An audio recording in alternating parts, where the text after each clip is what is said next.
Halo, perkenalkan nama lengkap saya Katerina Vio. Saya dari Prodi Akuntansi Universitas Flores.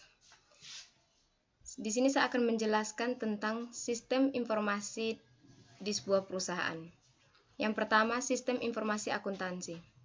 Sistem informasi akuntansi adalah sistem yang dirancang untuk mengumpulkan dan menampilkan informasi akuntansi sehingga akuntan dan eksekutif perusahaan dapat membuat keputusan yang tepat.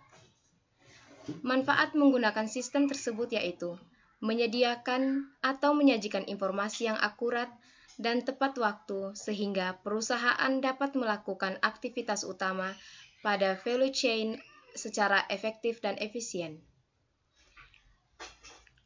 2. Menambahkan tingkat kualitas dan mengurangi biaya produksi produk atau jasa yang dihasilkan.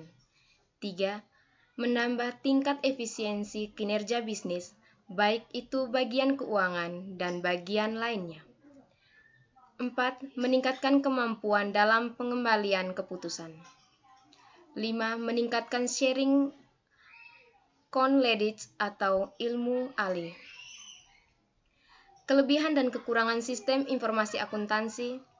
Kelebihan dan kekurangan sistem informasi akuntansi bagi perusahaan saat ini yaitu: kelebihannya adalah sistem akuntansi ini lebih transparan dan akurat, sedangkan kekurangannya yaitu penggunaan sistem akuntansi biasanya bergantung pada user atau penggunaannya, sehingga membutuhkan seorang yang ahli yang dapat menyusun.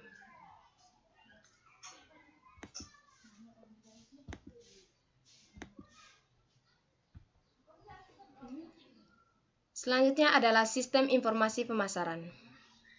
Sistem informasi ini merupakan suatu terdiri dari orang-orang peralatan dan prosedur-prosedur atau untuk mengumpulkan dan menyortir atau menganalisis, mengevaluasi dan mendistribusikan informasi yang tepat waktu, akurat dan dibutuhkan para pembuat keputusan pemasaran. Manfaat sistem informasi pemasaran adalah untuk memecahkan masalah pemasaran sebuah perusahaan dan bisa mengambil kebijakan strategis dalam lingkup pemasaran. Kelebihan sistem informasi pemasaran. Pertama, penyimpanan data penting. 2. Rencana pemasaran yang tepat. 3. Data selalu terupdate to date. 4. Kecepatan dalam memperoleh informasi dan membuat keputusan. Kelemahan sistem informasi pemasaran. Pertama, sulitnya mendapatkan informasi. 2. Biaya yang mahal saat melakukan riset. 3. Banyak informan yang salah dalam riset. Selanjutnya adalah sistem informasi SDM. Sistem informasi SDM merupakan sebuah sistem untuk merangkap beberapa aktivitas yang biasa berhubungan dengan hukum, akuntansi, manajemen keuangan, kehadiran hingga parioral. Manfaat sistem informasi SDM pada hakikatnya adalah untuk mempercepat dan mempermudah fungsi Departemen Sumber Daya Manusia dalam melakukan kegiatannya atau dalam memberikan pelayanan kepada departemen yang lain tentang masalah ketenaga kerjaan. Kelebihan sistem informasi SDM. Para karyawan dan manajer lainnya mendidik fitur cara yang sangat baik untuk membebaskan waktu anggota staf sumber daya manusia untuk pekerjaan proyek dan tugas lainnya. Kekurangan sistem informasi SDM. Beberapa kekurangan dari sumber informasi SDM melibatkan kesalahan manusia selama memasukkan informasi, teknologi yang mahal untuk mempengaruhi sistem Anda yang memfungsi untuk aplikasi yang cukup untuk mendukung sumber daya manusia. Selanjutnya adalah sistem informasi manufaktur. Sistem informasi manufaktur atau dalam bahasa Inggris berarti Manufacturing Information System adalah suatu sistem berbasis komputer yang secara fungsional mendukung dalam manajemen urusan perusahaan yang berkaitan dengan manufaktur produk. Tumpuan utama dalam sistem ini terletak pada input, proses atau output. Manfaat sistem informasi manufaktur. Hasil produk perusahaan menjadi lebih efisien dan tepat waktu dengan dukungan dari perangkat komputer yang terintegrasi dengan sistem informasi manajemen perusahaan dapat lebih cepat untuk memperoleh informasi yang relevan, aktual, dan terpercaya. Kelebihan sistem informasi manufaktur. Yang pertama, hasil produksi perusahaan lebih cepat dan tepat waktu karena sistem informasi manufaktur menggunakan komputer sebagai alat prosesnya. 2.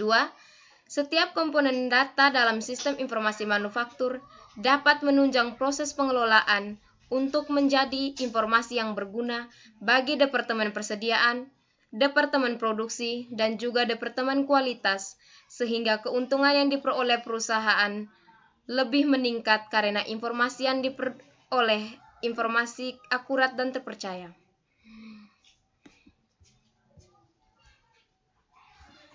Selanjutnya, sistem informasi eksekutif. Sistem informasi eksekutif adalah salah satu jenis manajemen sistem informasi untuk memudahkan dan mendukung keterangan dan pembuatan keputusan yang dibutuhkan eksekutif senior dengan menyediakan kemudahan akses terhadap informasi baik dari dalam maupun dari luar yang relevan dengan tujuan organisasi. Manfaat sistem informasi eksekutif yaitu meningkatkan informasi pada sistem pelacakan penerapan ACE, menawarkan tingkat efisiensi untuk mengambil keputusan yang tepat. Kelebihan sistem informasi eksekutif. Pertama, biasanya menawarkan efisiensi yang untuk membuat keputusan. 2. Melakukan penyaringan data untuk manajemen. 3. Meningkatkan pemeriksaan keterangan. Kekurangan sistem informasi eksekutif. Pertama, memiliki fungsi yang terbatas, tidak dapat melakukan perhitungan kompleks. 2. Karena sistemnya besar sehingga sulit untuk mengaturnya. 3. Pembuatannya harus dapat memenuhi kebutuhan informasi bagi eksekutif senior. Selanjutnya, sistem informasi pendukung keputusan yang baik. Pertama, sistem informasi pendukung keputusan yang baik adalah sistem yang digunakan untuk mengambil keputusan pada situasi semi struktur dan tidak terstruktur, di mana seseorang tidak mengetahui secara pasti bagaimana sebuah keputusan yang dibuat. 2.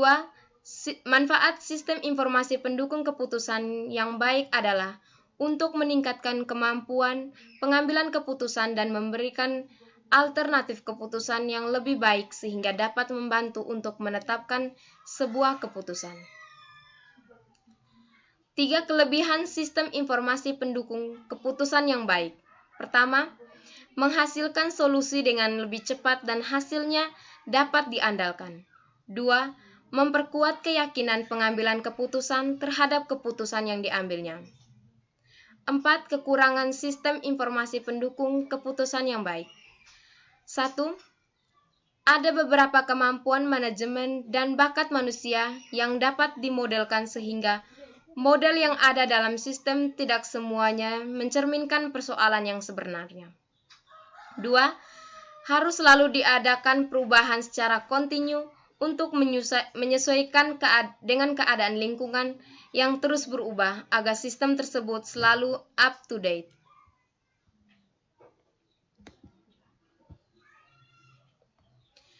Baik, mungkin itu saja yang bisa saya jelaskan. Sekian dan terima kasih.